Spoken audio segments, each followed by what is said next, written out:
کہ جب بھی دوا لیں، دن میں 3 دفعہ لیں یا 4 دفعہ لیں، جو بھی دوا لیں، اس میں ایک درود شریف ہے۔ اس کے استعمالات بہت ہیں، اس کا ویپن بہت زبردست چلتا ہے، بہت جگہوں پہ چلتا ہے، اور ایسی ایسی جگہ چلتا ہے کہ بندہ سوچ ہی نہیں سکتا کہ یہ کیا ہے۔ یہ اللہ کی واقعی بہت بڑی عطا، اتنی بڑی عطا، اتنی بڑی عطا کہ میں آپ سے بیان نہیں کر سکتا۔ اس میں کتاب لکھوں گا نا، یقین کرو، اس ایک درود شریف پر۔ درود شریف تو بہت سارے ہیں نا، نماز کا درود شریف کوئی کم ہے، سب سے بڑا ہے، ٹھیک ہے، درود شریف بہت سارے ہیں، لیکن اس ایک درود شریف پر کتاب لکھوں گا، یقین کرو 8000 صفحے کہیں نہیں گئے، لیکن میرے پاس لکھنے کا ٹائم نہیں ہے۔ تو میرے جو اسسٹنٹ ہوتے ہیں نا، لکھوانے والے، وہ بے شمار زندگی میں نے جمع کیے، تو سب ٹوپی باز نکلے، کسی نے کچھ دن کام کیا بھاگ گئے، کچھ دن کام کیا بھاگ گئے، تو اس لیے میں نے کام بند کر دیا۔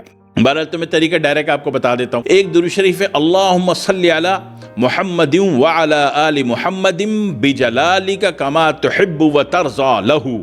دوبارہ سن لیجیے، اللہم صلی علی محمد وعلی آل محمد بجلالک کما تحب وترضى لہ۔ یہ صرف 11 مرتبہ پڑھ لیجیے، پڑھ لیا کریں، عادت بنا لیں۔ اس کا پڑھنا بھی آپ کی انرجی کو فائدہ دے گا، آپ کی لائف کو، روح کو فائدہ دے گا، آپ کے سول کو فائدہ دے گا، آپ کی روحانی پازیٹیو انرجی کو فائدہ دے گا، آپ کی نیگیٹو انرجی کو مائنس کرے گا، نیگیٹیوٹی کو مائنس کرے گا، آپ کو پازیٹیو میں ڈال دے گا، آپ کو بہت سارے فائدے دے گا۔ اور یہ پھر بہت دنیا کے بہت سارے مقامات پر مختلف طریقے سے بھی چلتا ہے، یہ ویپن بھی بہت بڑا۔ تو یہ 11 مرتبہ پڑھ کے نا دم کر دیا کریں اپنی ان دواؤں پہ، یا دوا پانی سے لے رہے ہیں اس پانی پہ دم کر دیا کریں، تو یقین کریں کہ فائدہ بحال ہونا شروع ہو جاتا ہے۔